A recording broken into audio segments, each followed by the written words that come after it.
বাংলাদেশে আমরা যারা আছি আসলে আমরা থেরাপির বাইরে কিছু জানি না, কারণ আমাদের এখানে এরকম কোনো কনসেপ্টই নাই যে যে কনসেপ্টে আপনারা আগাচ্ছেন। আমি 7 বছরে আমার বাচ্চাকে, আমার এটা একটা দুঃখ ছিল যে আমার বাচ্চা কখনো আমাকে জড়ায় ধরে একটা চুমু দেয় না বা একটা আদর করে না নর্মালি। গত 1.5 সপ্তাহ ধরে আমার বাচ্চার মারামারি প্রায় 60% কমে গেছে। এবং লাস্ট 1.5 সপ্তাহ ধরে আমি খেয়াল করলাম আমার বাচ্চা he is so happy. Speech delay বা বিহেভিয়ার ইস্যুর জন্য অনেক প্রফেশনাল দেখিয়েছেন, হাজার হাজার টাকা খরচ করেছেন, কিন্তু কেউ কি শিখিয়েছে বাচ্চার মনের ভেতরে ঢুকবেন কিভাবে? থেরাপি তো চলছে, কিন্তু কেউ আপনাকে বলেনি বাচ্চার সাথে কানেক্ট হওয়ার আসল রহস্যটা কি। যদি বাচ্চার সাথে আপনার বন্ডিংই তৈরি না হয়, তবে সব চেষ্টাই বৃথা। বাচ্চার জগতে প্রবেশ করার সেই গোপন উপায় আর সঠিক নলেজ দিতেই আজকের এই আলোচনা।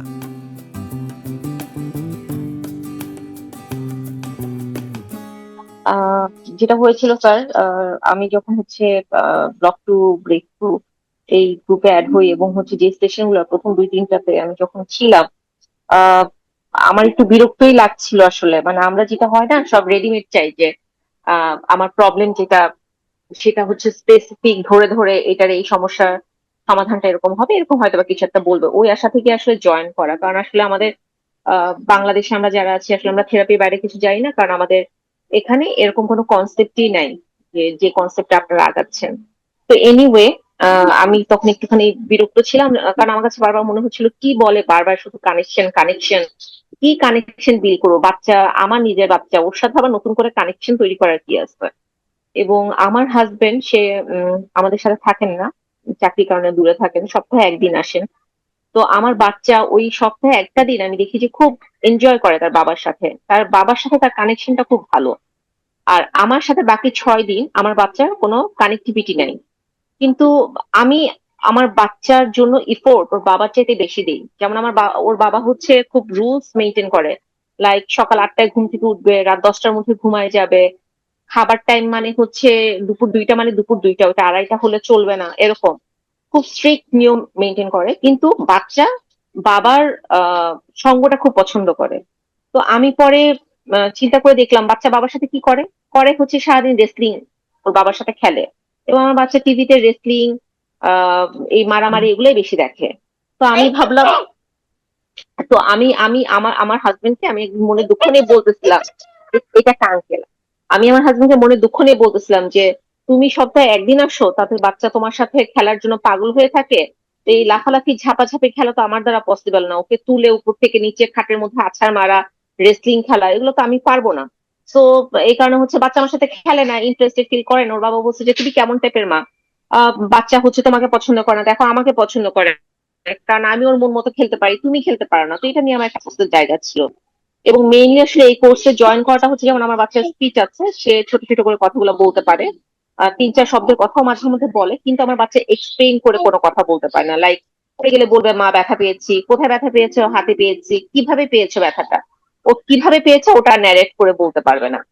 তো আমার কাছে মনে হয়েছে ওকে ফাইন, যতটুকু স্পিচ আছে দ্যাটস ওকে, ওইটুকু দিয়েও জীবন চলবে আলহামদুলিল্লাহ ফর এভরিথিং। এরপর আমার বাচ্চার আন্ডারস্ট্যান্ডিং মোটামুটি ভালো, মানে মোটামুটি খুব ভালো না আবার একেবারে খারাপও না। তো সেটা নিয়েও আমাদের কাছে মনে হচ্ছে ওকে ফাইন, যতটুকু হয়েছে তাতেই আমরা খুশি, মোর দেন হ্যাপি। ওটা দিয়েও চলবে। বাট আমার বাচ্চার কিছু বিহেভিয়ার ইস্যু আছে, যেমন ওর রিজেকশন জিনিসটা নিতেই পারে না। ওকে কোনো কিছু একটা না বললে ওইটা ওর মাথায় এমন ভাবে ঢুকে, ওই যে না বললাম যে হয়তো বা সকালে আমি বললাম যে না তুমি এটা করতে পারবা না, সেটা রেশ সে দুপুরে আমার উপর দিয়ে নিবে। মানে আমাকে সে দেখলে বলবে তুমি নানু বাসায় চলে যাও, সন্ধ্যাবেলা দেখলে বলবে তুমি নানু বাসায় চলে যাও। মানে সে আমাকে আমার উপস্থিতি কোনোভাবে সহ্য করতে পারে না। তো এনিওয়ে আমি একটু বিরক্ত ছিলাম যে কি ব্যাপার, মানে থেরাপি বন্ধ, বাচ্চা এরকম টক্সিক, ঘর থেকে বের হয় না, সারাদিন ঘরে টিভি দেখার জন্য, মোবাইল দেখার জন্য মারামারি করে, ওর মারামারি থামাতে পারি না। এবং সবচেয়ে বড় কথা হচ্ছে my son is not happy with me. আমি বুঝি যে আমার বাচ্চা মোস্ট অফ দ্য টাইম, আমি যখন বলি যে টিভি দেখা যাবে না, মোবাইল দেখা যাবে না, তখন জিনিসপত্র ছোড়াছুড়ি করে, হ্যাঁ মারামারি, চুল টানা, হেয়ার পুলিং, স্ক্র্যাচিং, বাইটিং, সব সে করে। মানে তার শরীরে, ছোট্ট শরীরে যতটুকু দ্বারা তার সম্ভব করা সবকিছু করে।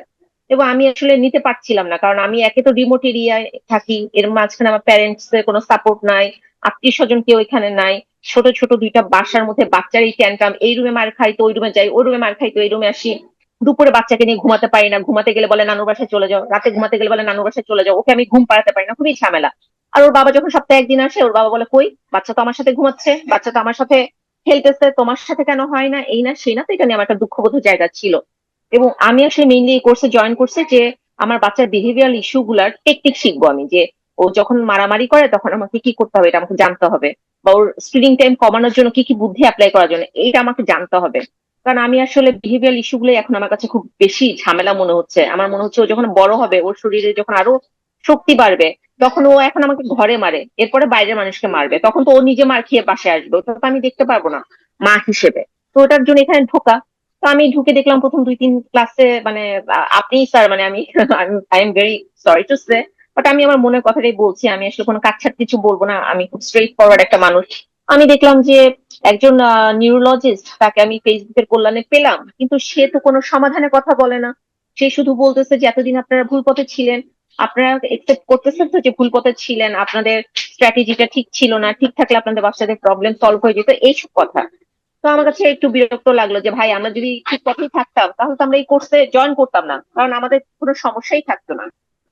তারপর আমি দেখলাম কানেকশন করা হচ্ছে, কানেকশন মানে বাবা মার সাথে কিভাবে connection? আমি মানে ওর বাবা সপ্তাহে একটা আমি প্রতিদিন 7 দিন অফিস থেকে ওর জন্য ড্রিঙ্কস নিয়ে আসি, চকলেট নিয়ে আসি, কিন্তু আমি প্রতিদিন মাইর খাই। আমি আর বুঝি না যে মানে বাচ্চার জন্য এফোর্ট দিই, এবং আমি একটা রিমোট এরিয়াতে থাকি, আমার বাচ্চা জাস্ট সিম্পল একটা 60 টাকা দামের একটা মেন্টোস খাওয়ার জন্য আমি তাকে 200 টাকা অটো ভাড়া খরচ করে শহরের মধ্যে নিয়ে আমি আমার বাচ্চাকে একটা মেন্টোস খাওয়ানোর জন্য নিয়ে যাই। কারণ কি, অটোতে করে আমার সাথে সে যেতে পছন্দ করে, এবং ওই 60 টাকার মেন্টোসটা তাকে দিলে সে খুব হ্যাপি হয়। আমার বাচ্চার ওই স্মাইলিং ফেসটা দেখতে আমার খুব ভালো লাগে, জানলা আমার বাচ্চা আমার সাথে একটু হ্যাপি, অটোতে সে একটু হাসি খুশি মুখে যাচ্ছে, মেন্টোসটা পাওয়ার পর আমাকে বলে থ্যাংক ইউ মা। তো ওর বাবা বলে এই 60 টাকার মেন্টোস খাওয়ার জন্য তুমি 200 টাকা অটো ভাড়া করে যাচ্ছ, আবার 200 টাকা খরচ করে আসতেছো, 400 টাকা, এটা কোনো মানে আছে? আমি বলি ভাই, তারপরে যদি আমার বাচ্চা একটু হ্যাপি হয়, দরকার হলে 7 দিনের মধ্যে 7 দিন আমি তাকে অটো ভাড়া করে নিয়ে যেতে এবং আসতে রাজি। তো আমি আমার বাচ্চার পিছনে এই ইফোর্টটা দিই, আমার পুরা ঘরে খেলনা দিয়ে ভরা, এবং এহেন কোনো খেলনা মানে যে খেলনা মানে 45,000 টাকার খেলনা, আমার হাজবেন্ড বলছে না এটা এই মাসে কেনার কোনো প্রয়োজন নাই। 45,000 টাকা এটা একটা হিউজ অ্যামাউন্ট, এই খেলনা এখন বাসায় নিবা, তোমার ছেলে তো খেলেই না, ও আউটডোরই খেলে না, ও ঘরে কি খেলে? আমি বলছি না, ছেলে আমার খেলনা নিলে অবশ্যই খেলবে। তো এরকম করে আমার ঘর ভর্তি খেলনা, আমার বাসায় কোনো বাচ্চা আসলে যেতে চায় না, আমার বাসায় খেলার জন্য বাচ্চারা, যে বাচ্চারাই আশেপাশে থেকে আসে কেউ যেতে চায় না। কিন্তু আমার একটা দুঃখ আপনি যে যদি আমার একটু ছেলে কোনো সংক্ষিপ্ত খেলনা নিয়ে করেন। খেলে না। হ্যাঁ। তো এখন যেটা হয়েছে স্যার, সেটা আমি একটু বলি।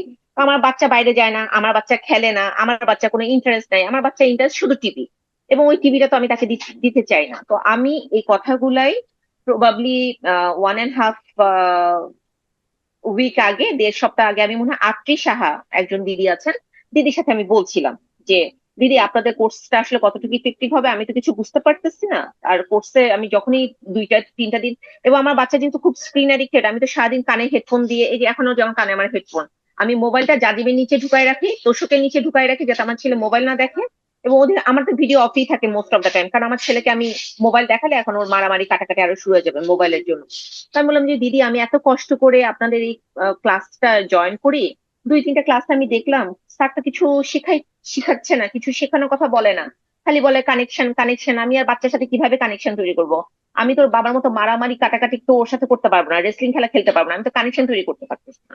তো দিদি আমাকে যেটা বললো যে আপনার বাচ্চা যদি জলের ট্যাঙ্কির মধ্যে নামে, আপনাকে ওই জলের ট্যাঙ্কিতে নেমেই বাচ্চাকে ওখান থেকে উঠাতে হবে। আপনি বাচ্চার সাথে কেন জলের ট্যাঙ্কিতে নামলা, হ্যাঁ চিৎকার চেঁচামেচি করে বকাঝকা দিয়ে কিছু হবে না। এবং হচ্ছে আপনার বাচ্চা যে টিভিটা দেখতে চায়, ওই টিভি দেখার টাইমে, ও আচ্ছা এটা নিয়ে আমি বললাম যে আমার বাচ্চা তো ভালো কিছু টিভিতে দেখে না। মানে আমাদের যেমন বাংলাদেশের গ্রাম অঞ্চলে কিছু ব্লগ হয়, ছোট ছোট বাচ্চারা করে, ওইখানে দেখা যায় ওরা গ্রামের অ্যাক্টিভিটি গুলাই করতে থাকে, যেটা আমি চাই না যে আমার ছেলে দেখুক বা শিখুক। কারণ আমার কাছে মনে হচ্ছে যে আমার ছেলে খুব কপি করে, যেহেতু মানে যে কোনো কিছু ও খুব কুইক লার্নার, মানে কপি করে খুব। তো আমি ওই গ্রামের বাচ্চা কাচ্চা যা করে অ্যাক্টিভিটি, সেটাও সে মানে করুক, সেটা আমি চাই না। মানে আমি তো চাইবই খুব স্বাভাবিক যে আমার বাচ্চা শহরের বাচ্চা কাচ্চা যা করে সেগুলা দেখুক, ওই টাইপের ব্লগ গুলা দেখুক, কিন্তু আমি দেখি আমার বাচ্চা ওগুলাই দেখে। তো দিদি আমাকে বললো যে আপনার বাচ্চা যা দেখে সেটা তো আর সবসময় খারাপ হবে না, 80% খারাপ হলেও 20% ভালো আছে। আপনি ওই 20% ওকে পজিটিভলি বোঝান, বা ওইটা থেকে ভালো কিছু ওকে শেখানোর চেষ্টা করেন। আর আপনার বাচ্চার সাথে আপনি যেহেতু রেসলিং খেলা বা মারামারি খেলা এটা খেলতে পারতেছেন না, ও যেহেতু টিভিটা উপভোগ করে, আপনি আপনার বাচ্চার সাথে টিভিটাই দেখেন না, তাও কিন্তু টাইম স্পেন্ডটা ভালো হয়। তো আমি ভাবলাম যে টিভি দেখে কিভাবে টাইম স্পেন্ড ভালো করা যায়, কারণ আমরা আগে করতাম কি, ও টিভি দেখতেছে, ওর বাবা বলতো এখন হচ্ছে ওর সাথে কোয়ালিটি টাইম কাটাতে হবে, টিভি অফ বলে ওর বাবা তো একটা বায়োলজিক্যাল ক্লক, নিয়ম ছাড়া চলে না, টিভিটা অফ করে দিত, দিয়ে বলতো আসো বাবা এখন আমরা এটা খেলবো সেটা খেলবো। বাচ্চা তো আর আসে না, মানে ও তো কোনো খেলার কোনো আইটেম দিয়ে খেলে না, এবং বাচ্চা খুব বিরক্ত হতো, কান্নাকাটি করতো, ট্যান্ট্রাম শো করতো, মানে সে টিভি দেখবে। আমি আত্রি সাহা দিদির কথাটা লাস্ট 1.5 সপ্তাহ ধরে আমি ফলো করতেছি। আমি অফিস থেকে আসার পর আমি দেখি আমার বাচ্চা টিভি দেখে, আমি বলি বাবা চলো তো দেখি কি দেখো। ওই গ্রামের ছেলে মেয়ে যাই করে আমি সেটাই ওর সাথে খুব মজা নিয়ে আনন্দ নিয়ে, মানে আমি ওকে বুঝাই যে আমিও খুব মজা পাচ্ছি, এবং আমি ওইটা দেখি। দেখে ওখানে বাচ্চাগুলো খারাপ যে কাজগুলো করে সেগুলো আমি বলি এটা খারাপ কাজ, এটা পচা কাজ, এটা করা যায় না। আবার কিছু ভালো কিছু থাকলে আমি ওইটা হচ্ছে বলি এটা ভালো। আবার মাঝে মাঝে সে কিছু বিদেশি ভিডিও টিডিও দেখে। মানে আমি প্রত্যেকটা জিনিস আমি লাস্ট 1.5 সপ্তাহে, ও এবং আমাকে দিদি এটাও বলছে যে কোয়ালিটি টাইম মানে এইটা না যে আপনি টিভি অফ করে ওকে অন্য কিছুর সাথে এঙ্গেজ করলেন, তার মানে আপনি ওর সাথে কোয়ালিটি টাইম কাটাচ্ছেন। কোয়ালিটি টাইমটা ওর ইন্টারেস্ট জোন অনুযায়ী যদি আপনি স্পেন্ড করতে পারেন সেটাও ইফেক্টিভ হবে। তো আমি 1.5 সপ্তাহ ধরে আমার বাচ্চার সাথে জাস্ট টোটালি ওর টিভি দেখার টাইমটাকে কাজে লাগায়।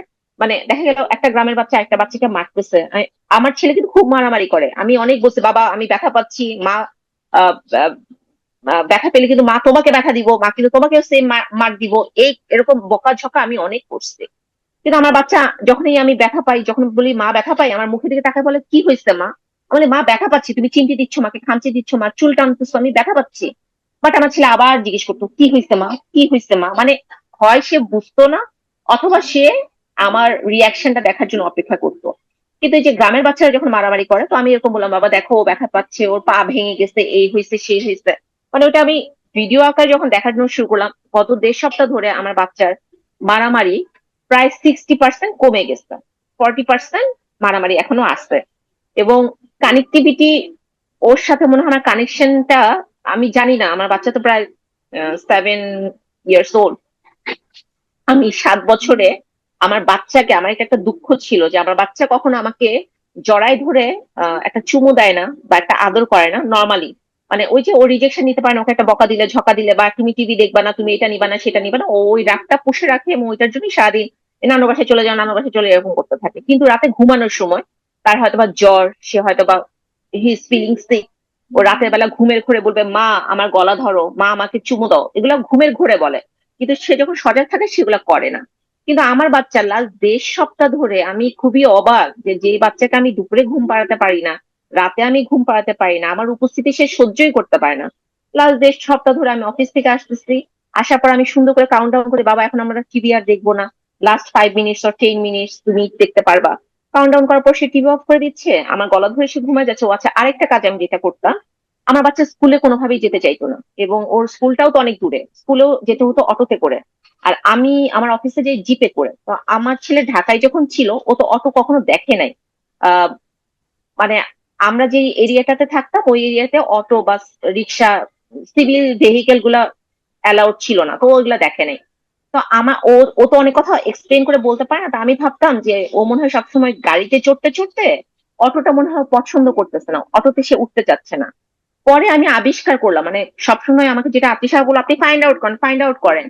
পরে আমি চিন্তা করলাম যে আমার ছেলের স্কুল তো অনেক দূরে, সে যখন অটোতে করে যাচ্ছে তার মুখে রোদটা পড়ে, এবং ওই রোদটা ওর হয়তো probably he is having some sensory issue, হয়তোবা সে নিতে পারে না। ওইটা একটা হতে পারে, অথবা আমি তার সামনে দিয়ে জিপে করে চলে যাই অফিসে আর সে যাচ্ছে অটোতে, এবং অটোওয়ালা একটা আননোন মানুষ, হয়তোবা সে সেটা নিতে পারতেছে না, দুইটার একটা। তো আমি করতাম কি, না তোমাকে যাইতে হবে, স্কুলে যাইতে হবে, স্কুলে গেলে মিস তোমাকে এটা দিবে সেটা দিবে, হ্যাঁ এসব মানে ভক্কর চক্কর বুঝায় তাকে আমি অটোতে জোর করে পাঠাতাম, ছেলে আমার কাঁদতে কাঁদতে যাইতো। এবং সে কোনোভাবে অটোতে উঠবে না, অটোতে উঠেও তার এক দফা বই খাতার ব্যাগ ছুঁড়ে ফেলা, ওয়াটার পট ছুঁড়ে ফেলা, এগুলো করতো। এবং আমি কোন রকম ধাক্কায় টাকায় চোখ রাঙায় তাকে পাঠাতাম, এবং আমার ছেলে চলে যাওয়ার পর আমি মনে খুব দুঃখ কষ্ট নিয়ে আমি আমার অফিসে চলে যেতাম। কিন্তু দিদির সাথে যখন আমি কথা বললাম, ওই যে উনি বললো জলের ট্যাঙ্কিতে নামলে আমাকে জলের ট্যাঙ্কিতে নামতে হবে, তো আমি লাস্ট 1.5 সপ্তাহ ধরে আমার অফিসিয়াল জিপ আর ইউজ করি না। আমি আমার অফিসে জানালাম যে এরকম আমার একটু সমস্যা, আমি অটোতে করে যেতে চাই। সো আমার যেমন অটোতে ওঠা নিষেধ, আমি চাইলেও অটোতে উঠতে পারবো না, তো আমাকে সিভিল ড্রেসে আসতে হবে। এবং হচ্ছে আমার বাচ্চার জন্য আমার এটা করা, ওকে স্কুলে নামাই দিয়ে আমি সিভিল ড্রেস অফিসে আসবো, দেন আমি আমার ইউনিফর্মটা পরে ফেলবো। তো আমাকে আমার অফিস থেকে এটা অ্যালাউ করছে। আমি বলছি যে আমার বাচ্চার স্পেশাল নিড আছে এবং ওর জন্য আমাকে এটা করতে হবে। এবং লাস্ট ১.৫ সপ্তাহ ধরে আমি খেয়াল করলাম আমার বাচ্চা হি ইজ সো হ্যাপি। মানে আমার বাচ্চা ১ম দিকে বলত যে, "মা আমি জিপে যাবো।" আমি বলতাম, "না বাবা, জিপ আমার নষ্ট। জিপ এখন আঙ্কেলরা হচ্ছে তোমাকে স্কুল পর্যন্ত নামাতে পারবে না। মা তোমাকে অটো দিয়েই নামায় দিব।" আমি তার সাথে ১.৫ সপ্তাহ ধরে অটোতে করে যাচ্ছি। সে সুন্দর লাফ দিয়ে অটোতে উঠে যাচ্ছে। স্কুলে যে বাচ্চা আমার ১ ঘন্টাও বসতো না। মিস ফোন করে বলতো যে, "he is not ready to sit" এবং ওর সিটিং হ্যাবিট আগে তৈরি করেন, তৈরি করেন। আমি খুবই আপসেট থাকতাম through out the time. Office টাইমে আমি বসে খালি চিন্তা করতাম, হায় আল্লাহ! কোনভাবে আমার বাচ্চাটা যদি জাস্ট ২ টা ঘন্টা একটু স্কুলে থাকতো। সে বাচ্চা আমার এখন ২ ঘন্টা, লাস্ট ১.৫ সপ্তাহ ধরে সে ২ ঘন্টা স্কুলে থাকতেছে। সে আসতেছে, হাতের মধ্যে ২ টা স্টার নিয়ে আসে, "মা স্কুলে আমাকে মিস স্টার দিয়েছে।" মানে আমি জাস্ট আমার চিন্তা ভাবনার ও আচ্ছা, আমি আগে যেমন ও কোনো খারাপ কিছু করলে বা কিছু একটা ছুঁড়ে মারছে, ফেলে দিছে, আমি খুব রাগারাগি করতাম। কিন্তু আমি ওই যে স্লো ডাউন ওই টার্মটার সাথে যখন পরিচিত হলাম, আমার কাছে মনে হলো আচ্ছা আমি একটু নিজেকে একটু নিজের রাগটা, টেম্পারটা একটু কন্ট্রোল করে দেখি তো আসলে আমার ছেলে কিভাবে রিঅ্যাক্ট করে। মানে আমি তো সবসময় কিছু একটা করলে, "এই তুমি এটা কেন করছো? ওইটা কেন করছো? হ্যাঁ, এটা তো করে না, ওইটা না।" অন্য বাচ্চা আমি সবসময় কম্পেয়ার করতাম। পাশের বাসায় ও তো এটা করে না, সে তো সেটা করে না। কিন্তু আমি ১.৫ সপ্তাহ ধরে ওর সাথে কোনো কিছু করিনি। ও যা খুশি তা করে। আমি শুধু খালি দেখি। ভালো কিছু করলে আমি খুবই অ্যাপ্রিশিয়েট করতেছি। খারাপ কিছু করলে আমি বলি যে, "বাবা তুমি এটা করছো, এটা তো ঠিক না। চলো আমি আর তুমি ছুঁড়ে ফেললো কিছু। চলো মা আর তুমি ২ জন মিলে এটা গুছায় ফেলি।" এখন আমি ওকে দেখতেছি লাস্ট ১.৫ মা, সপ্তাহ আমি এই ধরে তার জায়গাটা এক্ষুনি দাঁড় ছোড়াছুড়ি করাবো। করাও কমে গেছে। মা, হুম, হুম। আপনি যেটা সাম আপ করলেন, আগে আপনি বাচ্চাকে বুঝতেন না, আপনি বাচ্চাকে বোঝার চেষ্টা করলেন। আগে আপনার কাছে এই সেশনের ইউটিলিটি ছিল না। আমাদের একজন ছিল টিম না। মেম্বার আত্রেই আপনাকে গাইড করলেন এবং সেখানে নতুন আন্ডারস্ট্যান্ডিং নিয়ে আপনি সেটা অ্যাপ্লাই করতে শুরু করলেন এবং যত আপনি অ্যাপ্লাই করলেন সেখানে আপনি নতুন একটা দিগন্ত দেখতে শুরু করলেন, তাই পেলাম। তো? হ্যাঁ, হ্যাঁ, চেঞ্জ সুতরাং আমি আমার আমরা বাচ্চার একটুখানি বিহেভিয়ার চেঞ্জ ১.৫ সপ্তাহে আমি বুঝতে পারলাম। মানে লাস্ট ১.৫ সপ্তাহ ধরে আমি আমি খুবই অবাক এবং আমি আত্মি সাহা দিদির কাছে খুবই কৃতজ্ঞ। উনি অনেক সময় নিয়ে আমাকে বুঝাচ্ছিলেন। ইভেন যখন সে বুঝাচ্ছিল তখন আমি ভাবতেছিলাম যে এই হ্যাঁ, wait, হ্যাঁ, ঠিক আছে, আমি আমরা তখনও এখানে ভাবছিলাম একটুখানি যে না দাঁড়াবো। হুম, নিজেকে চেঞ্জ করলে বাচ্চা কিভাবে চেঞ্জ হবে? বাট আসলে বাচ্চা আমার মিরর। দেখুন এখানে যেটা উনি বললেন যে একজন প্যারেন্ট হিসেবে অনেক সময় আমরা জায়গাগুলো বুঝি না এবং সেখানে যখন কেউ একটু গাইড করে দেয় হয়তো বুঝতে সাহায্য হয়, কিন্তু সেটা সবসময় কেউ যে গাইড করে দিতে হতো এমনও সবসময় না। যদি আমরা নিজেরা একটু নিজেদের আন্ডারস্ট্যান্ডিং লাগাতে পারি না, আমরা নিজেরাও বুঝতে পারবো। সুতরাং একজন প্যারেন্ট শেয়ার করলেন, একটু হয়তো লম্বা ছিল, কিন্তু ঠিক আছে, উনি ওনার এক্সপিরিয়েন্সটা শেয়ার করেছেন। একটা জায়গা বুঝুন যে যে সিস্টেমে কাজ করছেন বারবার তাকিয়ে দেখুন এই সিস্টেমটা আপনাদের নিজেদের আন্ডারস্ট্যান্ডিং ডেভেলপ করার উপর ফোকাস করে না। সেটা আপনাদের কিভাবে আন্ডারস্ট্যান্ডিং দেবে এবং কিভাবে আপনাদের মধ্যে প্রবলেম সলভিং অ্যাপ্রোচ ডেভেলপ করবে সেটা ফোকাস করে না। আর ওটা ছাড়া আপনি রেজাল্ট পাওয়ার কথাও না। তাহলে আশা আছে, এটুকু বুঝতে পারছেন? এবং আপনার বাচ্চার কোথায় সে দাঁড়িয়ে আছে যদি আপনি বুঝতে পারেন, না যে কোনো অ্যাসেসমেন্টের কথা বলছি না, ওকে সলিউশন দিতে গেলে যা যা বুঝতে হবে সেটার সাপেক্ষে বলছি। যদি সেটা বোঝা যায় সেখানে কিন্তু সলিউশন দেওয়া যাবে।